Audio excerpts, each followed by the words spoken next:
हर भक्त को चैत्र नवरात्रि का इंतजार रहता है कि कब नवरात्रि शुरू होगा और लोग अपने घरों में कलश स्थापना करके मां का आह्वान करेंगे और यह उम्मीद लगाते हैं कि माता रानी आकर अपने घरों को सुख समृद्धि से परिपूर्ण करेंगी व उनके दुखों को हर लेंगी। हमारा मंदिरों का कारवां राजधानी शहर से लगभग 80 किलोमीटर दूर जिला सीतापुर नैमिषारण्य धाम, जिसे तपोभूमि भी कहते हैं, मां ललिता देवी मंदिर के धाम आया है। नवरात्रि के दिनों में यहां स्थानीय लोगों के साथ दूर से आए हुए भक्तों का आगमन होता है।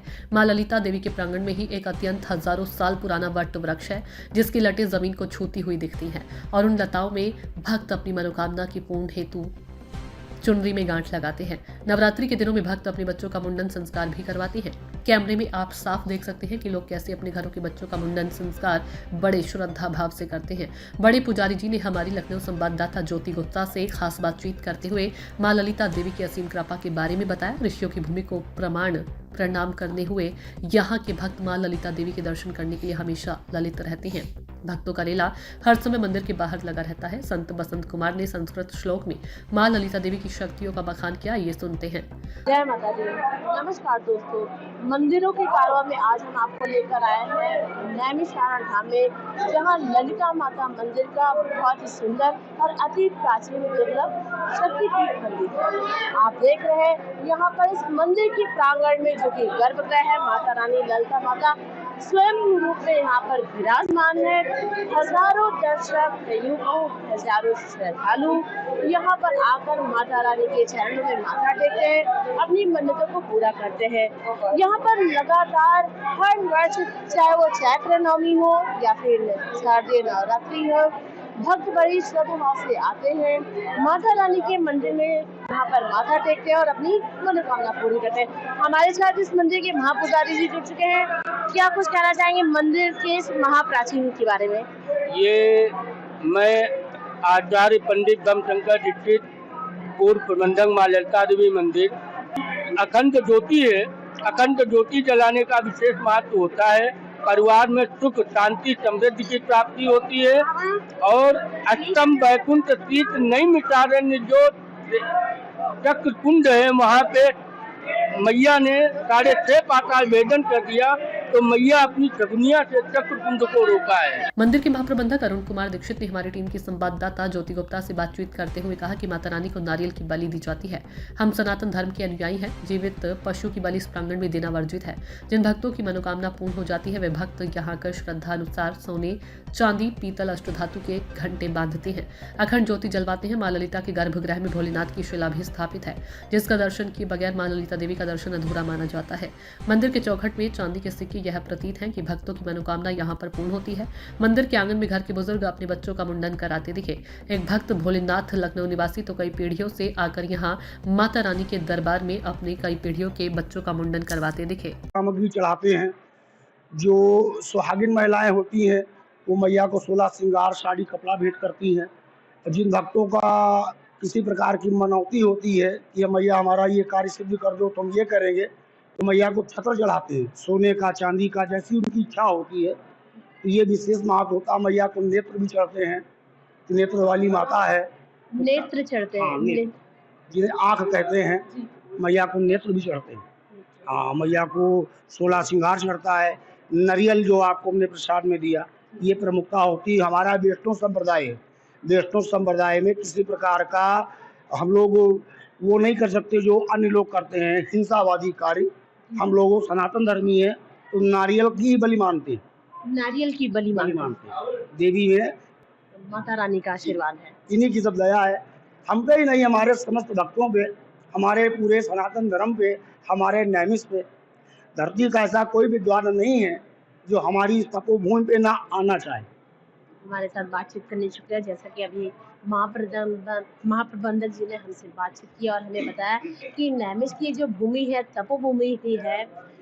हजारों साल पहले ऋषियों ने यहाँ आकर तप किया था, साधना किया था, और वही प्रथा आज भी चली आ रही है। श्रद्धा भाव से भक्त यहाँ पर आते हैं अपनी मनोकामनाओं की पूर्ण करने हेतु। आपने देखा महापुजारी जी ने अभी हमें चुनरी देकर आशीर्वाद हमें किया, और यहाँ पर लोग नारियल चढ़ाते हैं, छत्र चढ़ाते हैं अपनी श्रद्धा भाव के अनुसार, जो सोना हो या चांदी हो। जैसा भी महापुजारी जी ने कहा कि नेत्र भी चढ़ाते हैं, और बलि के स्वरूप में जीवित व्यक्ति या जीवित पशु के नहीं, सिर्फ नारियल की जो है तो हम नैमिषारण धाम आए और महाविभूतियों से मुलाकात ना हो या उनका आशीर्वाद ना हो, ऐसा तो ही नहीं सकता। हमारे साथ एक ऐसी महान विभूति है। इस नैमिषारण प्रांगण की जो माता रानी का अद्भुत यहाँ पर तीर्थ स्थापित है और उसकी सेवाएं कई वर्षों से दे रहे हैं। जब भी यहाँ आते हैं आपका आशीर्वाद हमें मिलता है। क्या कुछ कहना चाहेंगे महाराज जी? आप अपना पूरा परिचय और नाम बताइए। संत बसंत कुमार, श्री विद्यापत श्रीमाली, ललिता देवी मंदिर समीपे महाकवि से। विश्व सृष्टि बिला हेतु भूता विश्वेश्वरी नगलाम प्रातः ललिते तत्प्रणाम कामेश्वरी कमलेश महेश्वरी संभवी भी जगत जननीं पारी तभाग देवदीत वाचातु तुपरेश्वरी या श्लोक पंचविध ललितांबिकां सौभाग्य सुललित पठित प्रभात तस्मै दारिद्र ललित झटित विद्या विमला सोख्या कीर्तनम नवीनारिकां भाषां विधि हरि हरि रचयितां। आदि गंगा गोमती के किनारे पांडवों ने बनाया साबुर्ज, जिसकी शान को देखकर इंद्र भी शर्माते हैं। है धन्य नैमिष तुझे प्रणाम बार बार, वेद भगवान तुम्हारा यश गुणगान गाते। आचार्य जी, कहा जाता है कि नैमिषारण में ही सत्यनारायण की जो कथा है, जो लोग घरों में कराते, यहीं से इसका प्रारंभ हुआ। यहीं पे 4 वेद 18 पुराण 6 शास्त्रों की रचना यहीं पे किया है वेद व्यास ने। यहीं पे संपूर्ण ब्रह्मांड की रचना करने वाली जगत जननी जगदम्बा ललिता महात्रिपुर सुंदरी ने यहीं पे किया है। भगवान ब्रह्मा की उत्पत्ति किया, भगवान विष्णु की, भगवान सदाशिव की भी। मुंडन करवाने आए हैं। किसका मुंडन कराने? बेटी का।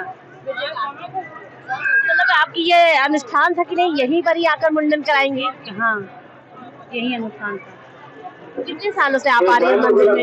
हम आते यही का तो है, सीतापुर जिले के हैं, बहुत दिन से आते हैं। बहुत ज्यादा है, बहुत दिन से आते हैं, हर नवरात्र में आते हैं।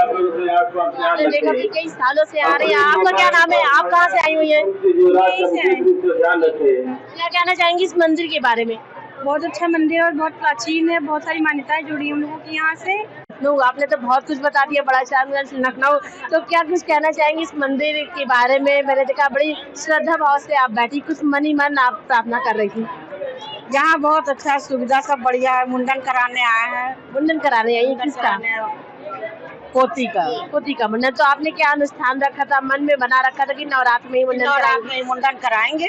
और यहाँ का सब बच्चों का हमारे ज्यादातर यही हुआ, इसलिए हमने यहाँ का रखा, यहाँ करवाया मुंडन। अच्छा, मतलब आपके पूरे परिवार का जो बच्चे परिवार का पाठ नहीं हुआ, सब कहीं और भी जगह हुआ, लेकिन यहाँ जब से शुरू हुआ तब से सबका मुंडन यही होने लगा। एक बाबूजी यहाँ पर बैठे हुए थे, मन ही मन कुछ श्रद्धा भाव से प्रार्थना कर रहे थे। बाबूजी, आप कहाँ से आए हुए? क्या नाम है आपका? भोलानाथ गुप्ता, बड़े चांदगंज लखनऊ से। अच्छा, तो यहाँ आप कब से आते हैं? करीब 25 साल हो गए। 25 साल हो गए? 25 वर्ष हो गए। तो यहाँ आप अपने परिवार के साथ आए या कुछ विशेष अनुष्ठान? आप तो परिवार के साथ आए हुए हैं। पर पोती का मुंडन कराना था। पर पोती का मुंडन कराना था, यानी कि मतलब कई पीढ़ियाँ आपने देखी है। पर पोती का मुंडन कराना था। हमारे करीब 4 पीढ़ियाँ यहाँ से बराबर आती है मंदिर में। पहले एक गिरजा थे, फिर एक भोलानाथ पंडित है चक्र पर, उन्हीं सबसे संपर्क था, उन्हीं की वजह से आते हैं हम लोग। यानी आपके सामने 4 पीढ़ियां गई और 4 पीढ़ियों के बच्चे यहाँ पर आकर मुंडन संस्कार आप करवाते रहे।